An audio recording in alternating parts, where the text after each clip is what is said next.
not.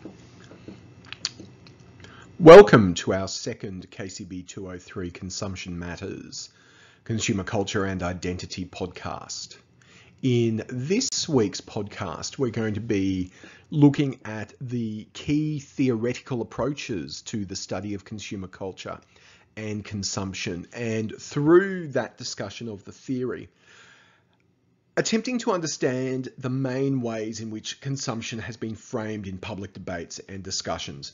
So we're going to apply the key theoretical approaches that we look at and see how they circulate through popular culture and how they influence the ways in which we talk about consumption and consumer culture in our everyday lives. Now, the first thing to bear in mind is that this podcast is giving you a taste of the key theoretical approaches. Now, many of these theoretical approaches that we're going to be talking about over the course of this podcast, we will return to in later podcasts, but also in tutorials. We'll be testing them out, trying them out, and exploring, the way in which these theories operate and whether they still have, the same continued relevance that they once did. It's necessarily brief. It's necessarily moving through these theoretical approaches in a way that gives you an insight to them, but also provides you with the plenty of opportunity to explore them in more detail through your own work, and also in terms of what you might start thinking about in terms of your assignment. Your first assignment, where we're asking you to engage with a particular theoretical approach. Now, broadly speaking, the theories that we're going to talk about in this podcast can be broken up into theories which see consumption and consumer culture as a negative force, as something that doesn't benefit society in any real or meaningful way, or the theories see consumption and consumer culture as a positive force, and look at consumption in a way that explores how it might be seen to empower people, to empower consumers. Now, necessarily, characterizing them either as positive or negative is a bit of a caricature. So what I'm trying to do in this podcast is really set up the kind of terms of reference or the terms of debate, which in coming weeks we'll explore in more detail. So negative theories of consumption are one end of a continuum. Positive theories are the other end, or positive approaches. And in reality, the theories that we talk about today and then develop really sit somewhere on that continuum between those two extremes, and that'll become more apparent to you as we explore the ideas that we're going to be talking about. Before we get into that theoretical discussion, one thing I do want to emphasize, and it's a very brief and really quite superficial history, and the Bocock reading from last week goes into the history of consumer culture in much more detail. So from a historical perspective, I'd encourage you to read the Bocock chapter in more detail. But essentially, there's a connection between the Industrial Revolution and the rise of consumer culture. So on one hand, the Industrial Revolution allowed the mass production of goods, whether they be textiles or you know, later food products, homewares, those sorts of things. The Industrial Revolution, the rise of the factory, facilitated consumer culture through the mass production of goods.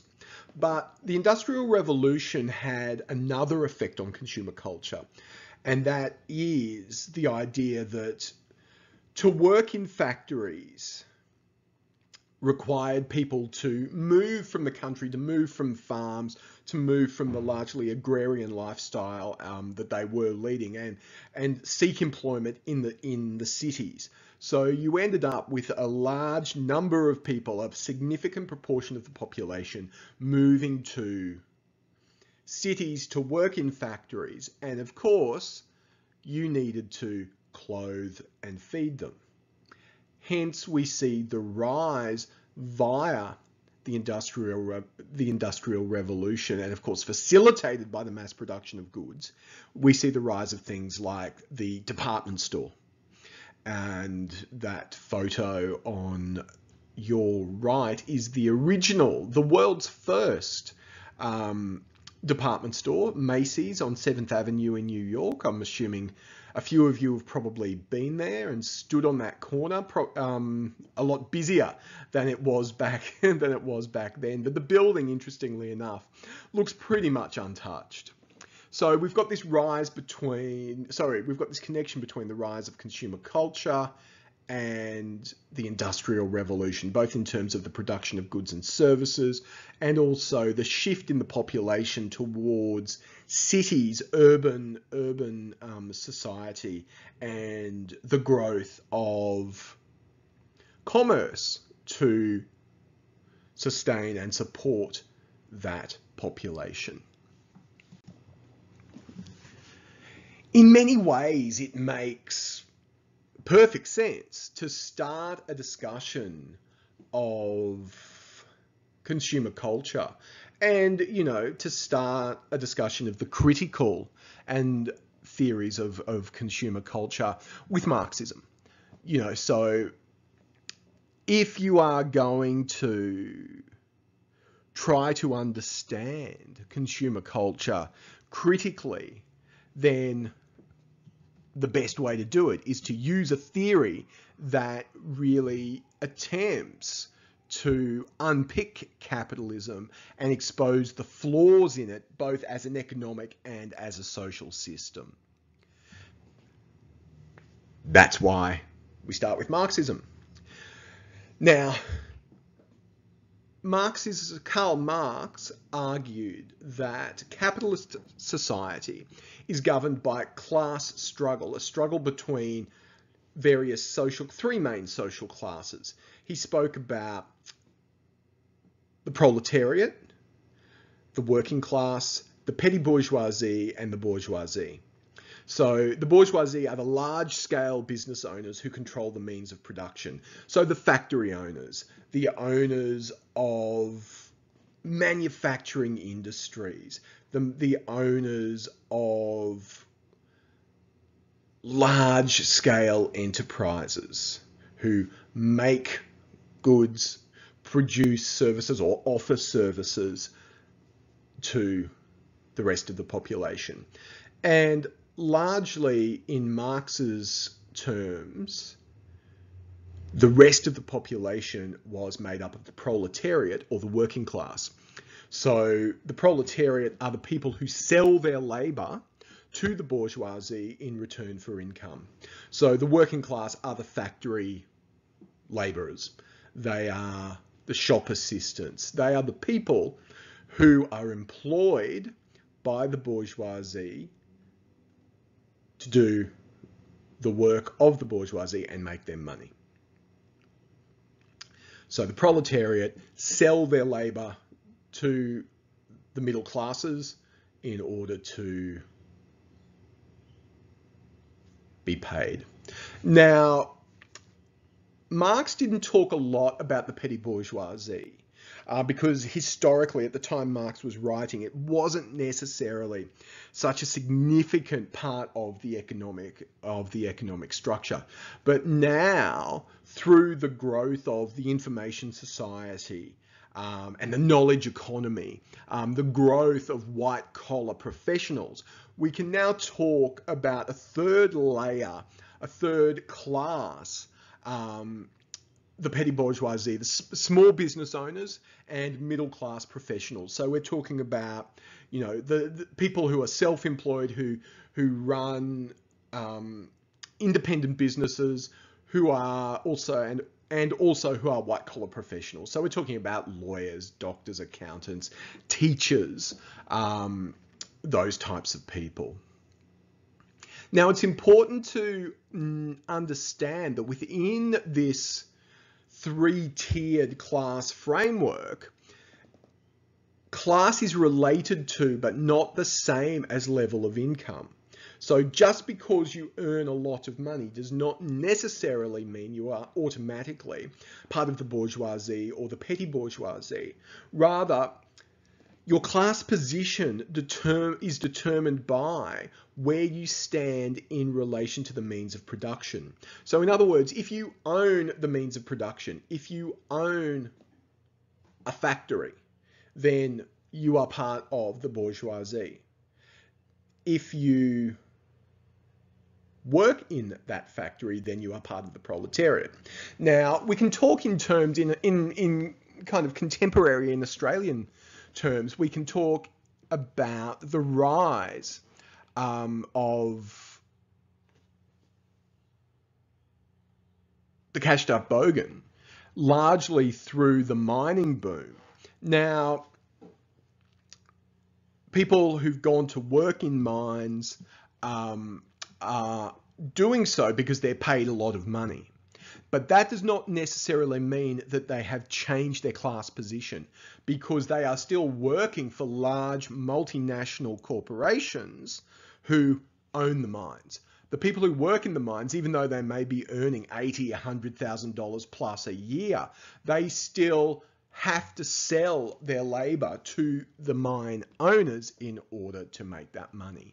So, you know, as a result of that, we kind of have the growth of these ambiguous, the kind of oxymoronic categories, such as the cashed up bogan. And we'll be talking a lot more about the difference between class, income, and lifestyle in incoming lectures. Australia is seen as, or characterised quite often as, a classless society, or we like to believe that it's a classless society. That's not the case.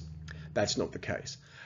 Class plays an important role in social stratification in Australia, and it's important to recognise that. And even though I just said in the last slide that we shouldn't conflate class position with income, I think it's this graph, this infographic, is quite valuable in demonstrating class and social inequality.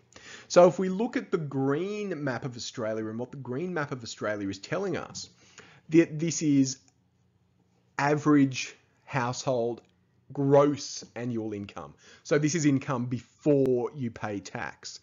So the average annual household gross income before tax is around about $107,000. So you know, that's in the family, in households where both partners might be working. Works out, the average gross income works out to be around about $107,000.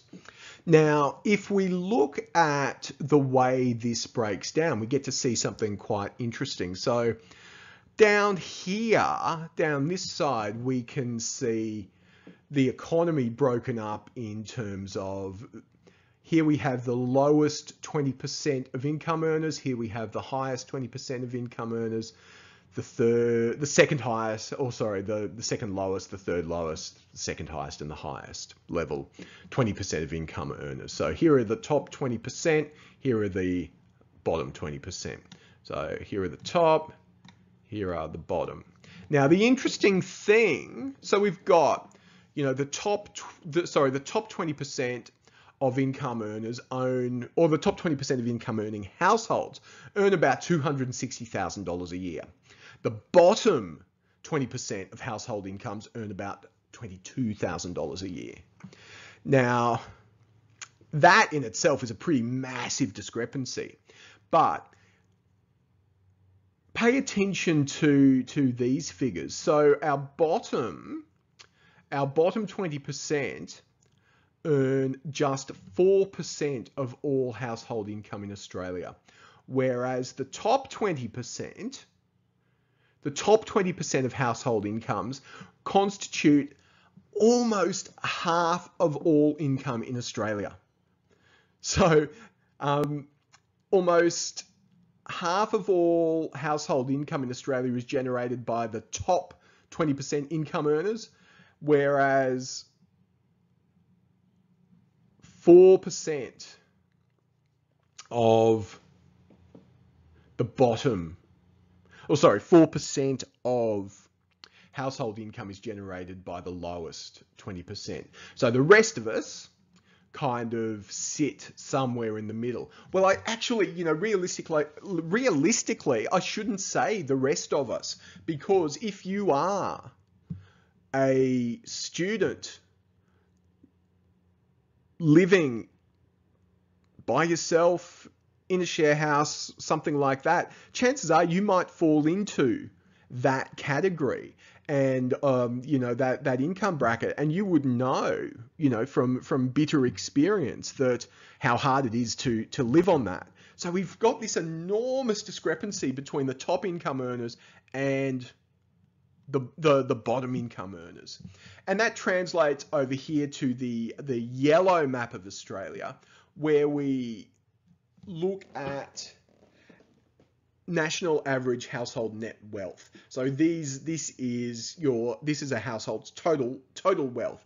They're not only their income, but their savings, their assets, investments, all of those types of things. So we see the same discrepancy. So the average household net wealth is around about $800,000, but the lowest 20% of income earners own less than 1% of Australia's total national private wealth. Less than 1%. Whereas the top 20% own almost 2/3 of Australia's private wealth. So we're seeing massive discrepancies in income here. So I think this graph demonstrates quite powerfully that Australia is not a classless society. Rather, there are very deep social and economic divisions produced by the level of wealth. In Australia, we need to also think about how historical circumstances influence the way we might talk about class and social structure. Now, I've already mentioned the growth of the middle class due to the rise of the information society and the knowledge economy. It is actually easier to become middle class than it ever has been before in Australian history, thanks to mass education, the opportunities provided by vocational training, improved levels of education. That's not to say that if you fall under the poverty line, things are not hard. Rather, the gap between the haves and the have-nots is getting stronger and more divisive. It's getting stronger and more divisive. Now, in Australia, we've also seen historically since the if you like the late 90s, early 2000s, and it's died off. It's died off now.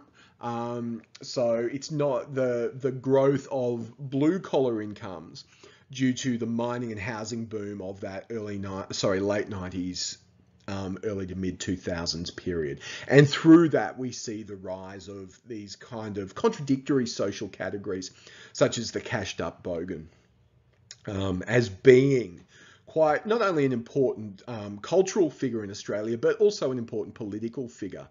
You know, it is the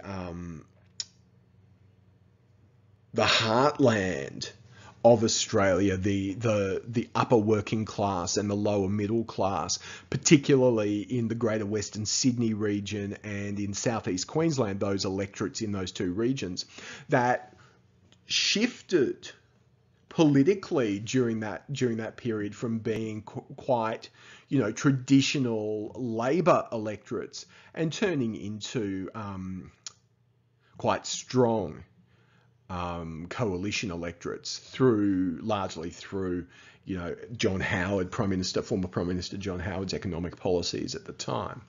So as a result of these kind of economic shifts, we see increasingly, in Australian society at least, that class position is more and more likely to be expressed through lifestyle and cultural taste. So it's not necessarily about money, but rather what you do with your money and what you communicate with your money that demonstrates a class position.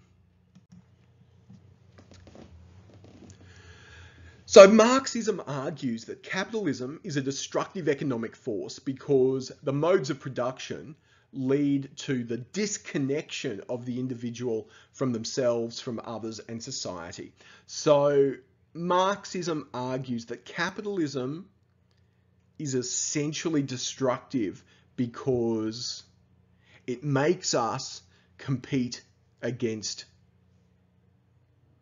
ourselves. And the ways in which we do this, or the main way in which we do this, is through this idea of workers selling their labour to the ruling class to produce goods and services which the ruling class then sells back to the workers. So it's a circular argument. You go to work in a factory, you make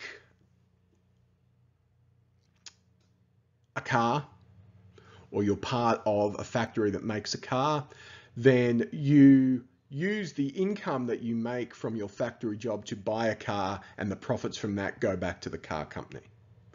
Or you work in a shop, you work at Coles or Woolies or Aldi or somewhere like that. You get paid, but a good portion of your income goes to buying groceries, which then go back to enhance the profits of Coles, Woolies or Aldi. So Marxism is essentially a destructive force because we give up our freedom to go and work in order to earn money, which ultimately makes the ruling class wealthy. Now, this plays out, according to Marx, through the idea of false consciousness. So capitalism creates the illusion that we are free, that workers are free, but they're subject to historical, political, and economic forces beyond our control.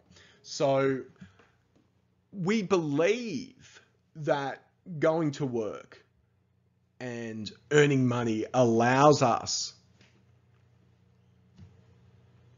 to buy freedom, to buy happiness, to buy holidays, to buy nice clothes, to buy a really hot car.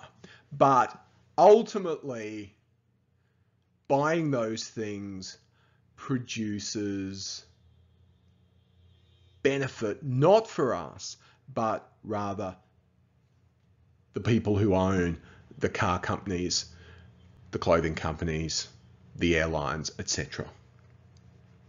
So we're deluded. Marx argues that capitalism deludes us, and we accept that delusion because consumer products make us happy in the short term, and that short-term happiness allows us to forget the long-term exploitation. Now, this exploitation is explained through, and this idea of exploitation and false consciousness is explained through two key terms. So the idea of alienation and commodity fetishism. So alienation has two different but related meanings.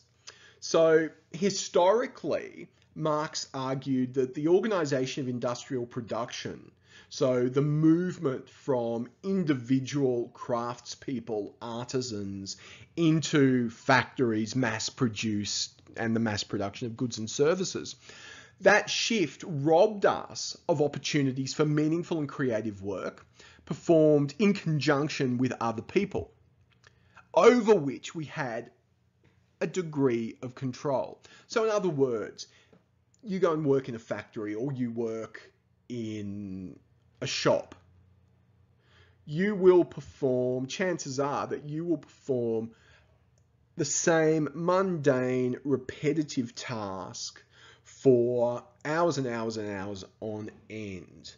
And even though you may be part of an assembly line, you will have very little connection to your co-workers. You'll have only the most superficial social relationships with your co-workers, as opposed to traditional economies where we might have been responsible for the entire creation of a house. We may have done that, not only done that ourselves, but enlisted the help of our neighbors who we knew, and we used that process of building our house to strengthen the bonds between people. When we went to the grocer, the greengrocer, we knew that person's name. We had a social relationship with that person. We knew the person. Historically, we knew the person who made our clothes. We knew the person who sold us our food. Now, mass production removes that intimate social connection. So that's one part of alienation.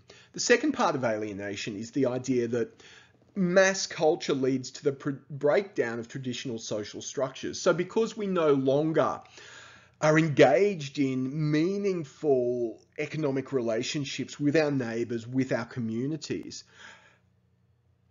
the result is social isolation. We no longer know one another. We no longer have meaningful connections with one another. So as a result of that, people invest their emotions in inappropriate objects. So historically, this might have been extremist political groups. So part of Marxism was certainly attempting to understand the appeal of fascism, the rise of fascism in Europe. But also we invest our emotions in consumer products because we believe at least, that they provide the emotional satisfaction that we no longer get through our social relationships. If you want to understand how this might work, ask yourself, and be honest with yourself, ask yourself, how well do you know your neighbors? How well do you know your neighbors? Do you know their names? Do you know what they do as a job? If they have a family, do you know how many children are in the family?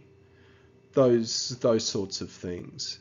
So mass culture alienates us not only by removing or disconnecting us from social relationships, but also encouraging us to substitute those social relationships with consumer products. The second concept, the second part of the second part of false consciousness is this idea of commodity fetishism. So commodity fetishism argues that we invest our emotional energy in consumer products because that distracts us from how empty and hollow and meaningless our lives are. So we lust after buying the latest pair of Nike shoes or Adidas shoes and that fulfills us emotionally, at least in a temporary sense, and allows us to forget our exploitation under capitalism. The second dimension of commodity fetishism is this idea that the economic value of the product, the economic value of a product does not match the cost of the labor which went into making that product. So the economic value of the product, how much you pay for it at the store, does not reflect how much, or does not reflect the cost of the labor that went into that. So we know about the horror stories of sweatshops, and Nike throughout the 1990s really came under increasing pressure to improve the conditions, the working conditions for the people who made shoes in Nike factories, because it was uncovered that they were paying, that we as people, as purchasers, were paying enormous amounts of money for Nike shoes, but the workers who were producing them were being paid a pittance and working in, very, very oppressive and exploitative conditions. So the cost of making those shoes on the people who made them did not match the economic value. One of the best examples of commodity fetishism and alienation in action is the way we talk about, and the way we think about, and the way Apple products are positioned within our culture.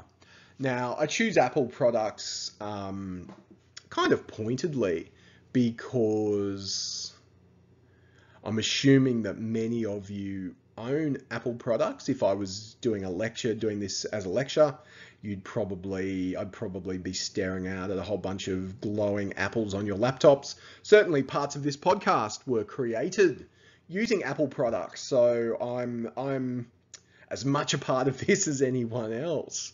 But we know that the release of the newest iPhone, newest iPad, although in recent years I think it's fair to say that it's slowed down a little, but we know that the release of these products produces enormous hype, and people will queue for hours and days and pay exorbitant amounts of money to have the newest, the best, the shiniest Apple product imaginable. Now, I want to demonstrate the iPhone or Apple products in general as an example of commodity fetishism by using a slightly exaggerated and over-the-top example.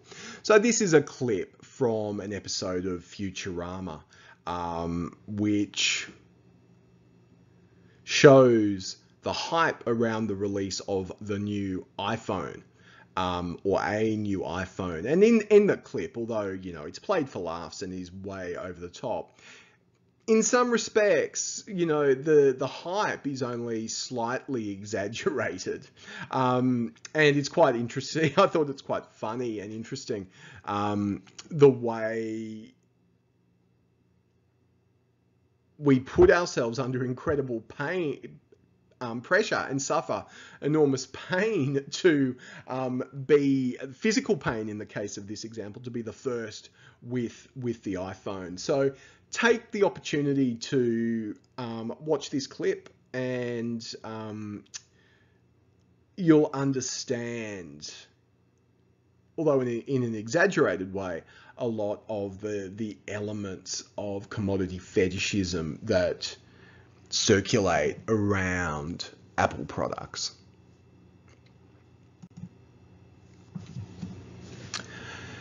So when we buy an Apple product, we're obviously buying a piece of technology. So we're buying a MacBook, we're buying an iPhone, we're buying an iPad. But what else are we buying? So when we buy an Apple product, if we think back to last week's podcast, what forms of social status, what forms of prestige, what forms of power are we purchasing alongside that new piece of technology?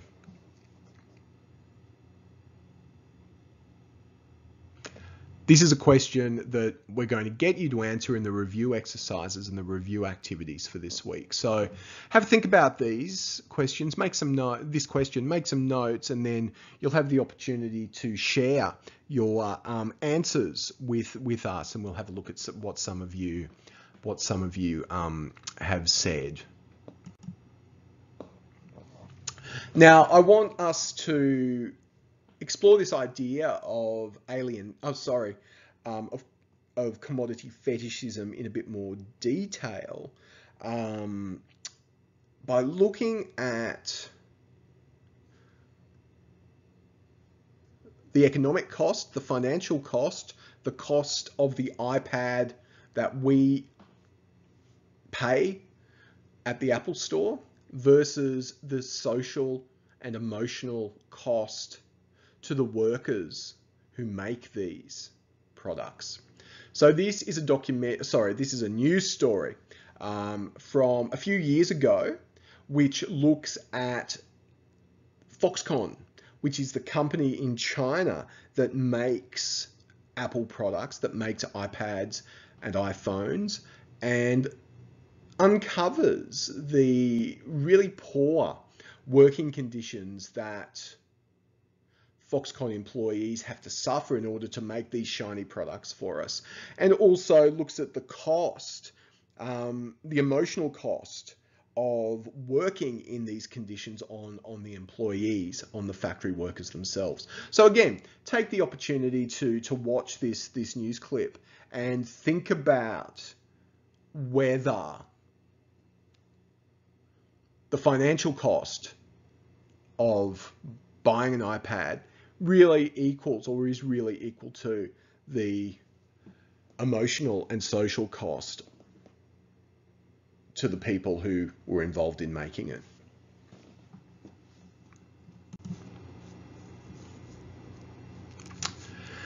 Now, taking this idea of alienation a little bit further, I want us to explore the ideas of George Simmel. Now, Simmel was a sociologist who was interested in he was kind of the original sociologist of consumption, if you like, and he argued that capitalism did more or does more to alienate people than to bring them together, because consumer culture produces social hierarchies based on taste, self-identity, and a sense of one's place in society. So in other words, how much money you have determines what you're able to buy, and through what you buy, you're able to signify and communicate your place in society. So your ability to buy a class position. Now, Simmel also looked at the growth of urbanization and how that was related to the growth of consumer culture. So we've already seen this connection between the growth of cities and department stores. But then, as we continue, particularly into the post-war environment, we begin to see the growth of the suburbs. So once we worked out that having large segments of the population living around the factories that were spewing out smoke and all sorts of toxins, once we worked out that that wasn't actually good for our health, we created these things called suburbs. So we would then, need to be transported into the cities in order to work. So then we have the growth of mass transportation, so trains and buses and trams, etc. So the suburbs not only gave us that mass transportation, but they gave us the supermarket and the shopping centre. So kind of outposts where people could buy goods and services. And this also in the post-war period was also increasingly linked to technology. So cars enabled us to travel further to buy our groceries, to buy our clothes. They also allowed us to transport larger amounts of goods and services, or larger numbers of goods and services, back to our homes. And other forms of technology such as refrigeration allowed us to do things like buy in bulk. So consumer society, there's this idea and connection between the growth of the suburb and the growth of consumer society. And this picture here is Chadstone Shopping Centre in Melbourne, this is the opening of Australia's first shopping centre.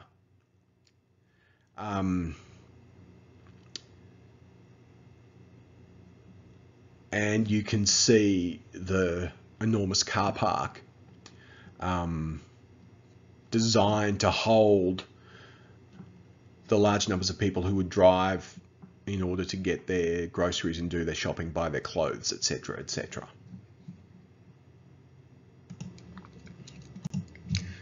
So the suburb as a site of the suburb simultaneously is kind of a consumer paradise, but as a site, also as a site of alienation. The idea that we have, large numbers of people packed in living together, not necessarily in kind of tower blocks, but in houses, and people have a bit of a backyard, and are able to live out the Australian dream in the quarter-acre block and all of those sorts of things. But at the same time, the experience of living in the suburbs is viewed as particularly alienating. And I think these two music videos that I'd like you to have a look at demonstrate the relationship between consumer culture, suburbia, and alienation really powerfully.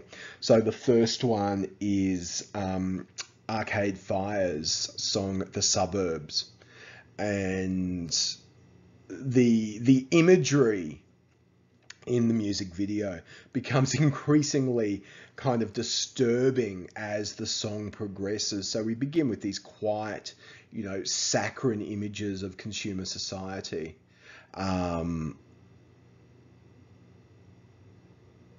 But by the end, that saccharine, sweet facade literally burns down. And the second music video that I'd like you to have a look at is Courtney Barnett's song "Depreston," which is a pun on the Melbourne suburb of Preston. And that song describes the experience of it describes the experience of going to have a look at a house that's up for sale in the suburb, and the narrative of the two people who are inspecting the house. Both songs, both in terms of their visuals and the music, I think really encapsulate that connection between suburbia, alienation, and consumer culture quite powerfully. So again, I want you to stop listening to me for a while and have a look at these two music videos.